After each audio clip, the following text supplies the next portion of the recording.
Yeah, hello everyone. How are we doing? I am Emmanuel Pamkian, CEO, Rabbit City. Doing? Today is the 18th of October 2023. In our last class, we talked about the advantages of keeping rabbits. Today, we will be discussing rabbit terminologies and the types of rabbit breed. Yes. But before we go further, there is something I need to let you guys know. Breeding rabbits is a kind of business that you must be a PDP member. Now, the PDP member I'm talking about here is not for the political parties, but this is what my own PDP stands for. You must be passionate, you must be determined, and you must be patient. If you don't hang this PDP rope on your neck, believe me, not only in rabbits, but in any livestock business or any other business, just forget about it. These are key components you need to know in business. So you must be patient, passionate, determined. But I use it as PDP: passionate, determined, and patient. Now, if we're going to use the Prince 2 methodology of managing business, there are certain things you need to look at. You have to look at your business if it's fit for use and then it's fit for purpose. You have to look at those two things carefully. You also have to adopt under the Prince 2 method the DAV, which is your business desirable? Is it achievable? Is it viable? Now, once you have those components intact, believe me, your business is a success. These are the things I said I'll draw your attention to. A lot of people go into businesses without actually adopting these methods that we're talking about. You just dive into it without actually looking at these key components. Mr. A is going into a business, you don't know what he is adopting, and you also want to photocopy. Probably he has studied all his DAV and he's hanging his PDP rope on his neck and he's succeeding. You don't know. You just dive into it. Before you know anything, you're fed up, you're frustrated, and then you leave the business. A lot of people have come into rabbit breeding, and because they didn't know these components I'm talking about today, they have left rabbitry for good, saying it is frustrating, it is tiring, it is not achievable, there's nothing they're benefiting from it. But for those of us who know certain tricks about breeding rabbits, we have been breeding them over the years, knowing these principles, knowing these methodologies, knowing these key components that I mentioned earlier. Rabbit terminologies. Now, in every business, we have certain keywords that you need to know that makes you a professional in your own field. You become a boss, a custodian in that field. You become an authority in that business when you know some certain professional terminologies. So rabbits also have their own.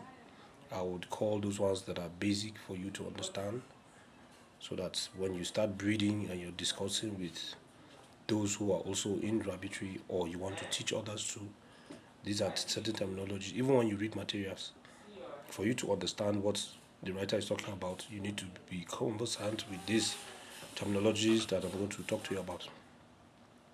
Now, a male rabbit is called a buck. A female rabbit is called a doe. A female rabbit who is nursing rabbits is called a dam. A father to a group of young bunnies is called a sir. Now we have what we call the cages, which is where the rabbits stay inside. And when you have a couple of cages in a whole building together, that's where you call it a hutch. The hutch usually is a special design made with wire mesh, either metal or wood. where you house your rabbits. We also have the colony, which is a couple of rabbits mingling together, either on the floor or a big hutch with one room. Usually, those kind of rabbits are usually for meat purpose, and another name for them is the warren. We also have what we call the fryers.